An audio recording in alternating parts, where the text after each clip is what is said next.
memahami betul apa yang Mbak Atina bikin ini karena pertama kali juga ya, belum tahu bagaimana aturan main gitu ya.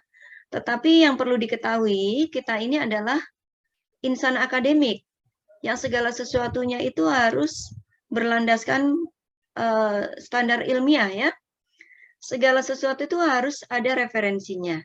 Ini walaupun di slide, walaupun di PowerPoint, semuanya harus ada rujukannya. Semua harus ada rujukannya. Ini pengertian ini di bawahnya paling tidak diberi sumbernya dari mana ya. Sumber dari mana? Harus kasih sumber dari mana ini ya. Referensinya dari mana diambil, harus ada di situ. Demikian juga yang ini. Ya, silakan siapa yang mau membantu nih? Saya stop screen dulu dah. Ya. Siapa nih yang mau membantu? Ya, siapa tadi? Mbak Isnaini? Iya, saya.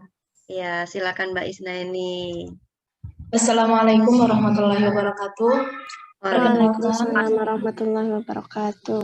Perkenalkan, nama saya Isnaini Fadilatus Silvi. Pada kesempatan pagi hari ini, saya akan membantu atau menjadi moderator dari presentasinya Mbak Atina. Oh, izin bertanya, kalau kan media kan ini apa ya?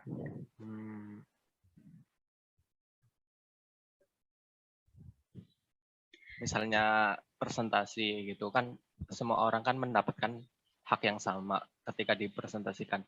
Bagaimana agar siswa tersebut bisa dapat pemahaman yang sama, tapi dengan metode yang presentasi kayak gitu, mungkin model pembelajaran apa-apa gitu. Memanfaatkan media pembelajaran yang dimana di sekolah itu tempatnya kan terpencil. Pasti kan medianya itu meskipun nggak semua sekolah itu medianya kurang, tapi pasti kan ada sekolah yang kekurangan media. Bagaimana caranya memanfaatkan media tersebut di dalam sekolah yang kekurangan media itu?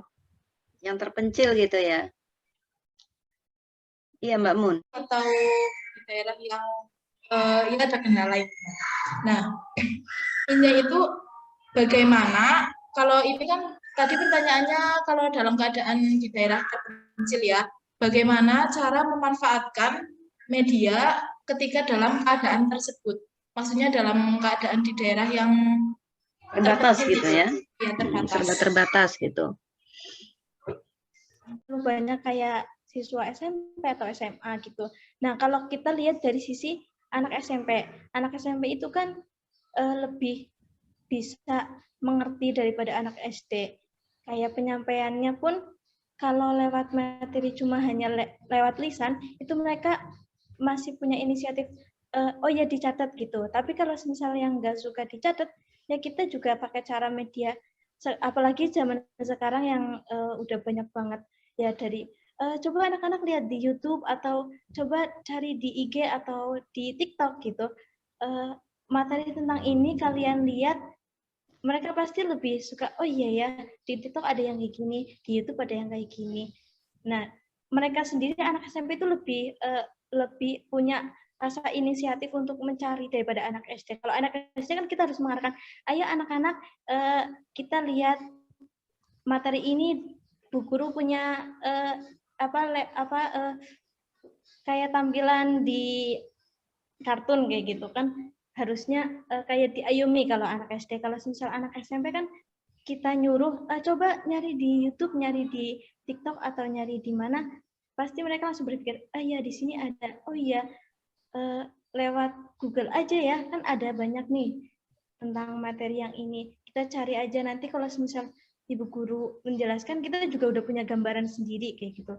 Nah, di tingkat SMA pun sama, pasti mereka akan lebih tahu cara yang mana, atau semisal guru bilang, ini kita lewat pelajaran di kelas, kalian bosan apa enggak kalau semisal Ibu kasih kalian lewat media, lewat proyektor, atau kita ke ruang komputer gitu yang di sekolah, atau mungkin di ruangan seperti aula, nanti Ibu kasih foto atau film, video atau film, kemudian mereka melihat dan kemudian oh ya ini kayaknya di YouTube juga bisa Bu, ada yang kayak gini sama gitu kan, bisa dicari. Mereka tentunya anak SMA akan lebih tahu cara yang terbaik buat memahami materi yang diberikan.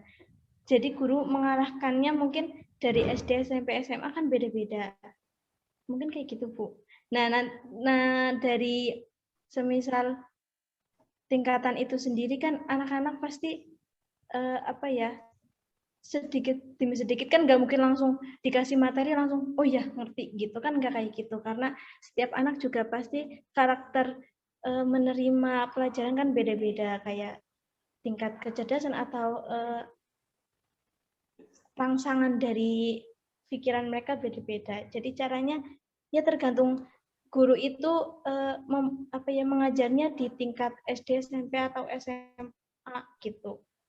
Nah, kalau udah tahu tingkatannya kan pasti setiap guru memiliki cara sendiri gimana caranya anak yang mengerti atau memahami tentang pelajaran ini caranya dengan menyampaikannya melalui media ini. Sedangkan anak yang mungkin harus beberapa kali disampaikan materinya belum mengerti dengan cara media yang kayak gini. Mungkin kayak gitu. Oke, yuk Mbak Isna ini. Kan Mbak Tina, nanti teman-temannya boleh membantu ya, menambahkan dan seterusnya. Silakan Mbak Tina. Kalau menurut saya, kan kita lihat dulu peserta didiknya itu semisal usia berapa kayak gitu.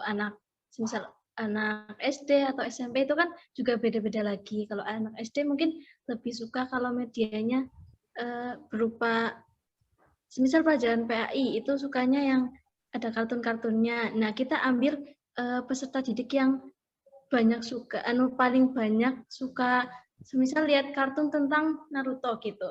Nah, kita ambil suara terbanyak. Semisal 20 anak itu suka yang kartun Naruto.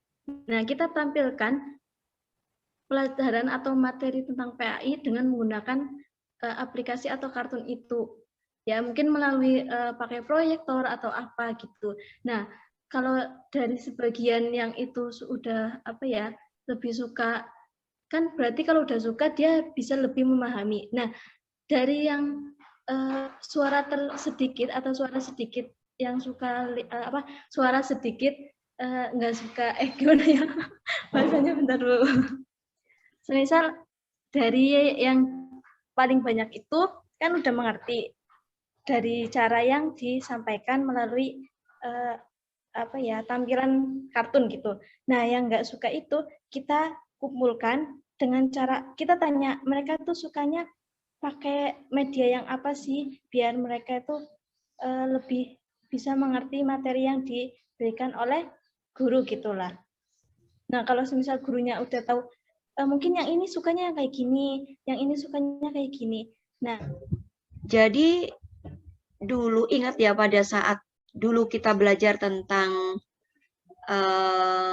ada behavioristik, ada konstruktivis, dan sekian banyak teori-teori itu yang mendasari bahwa manusia itu dengan berbagai macam karakteristiknya memungkinkan kita ini memahami dengan karakteristiknya masing-masing.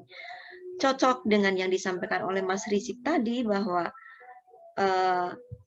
tipe manusia yang lebih cenderung kepada audiovisual, kepada audio, kepada lebih kepada visual, tentunya harus dikondisikan juga, harus diperlakukan juga dengan cara yang seperti itu. Ya, Mbak Tina tadi menjawabnya sudah bagus. Malam saya punya pengetahuan baru.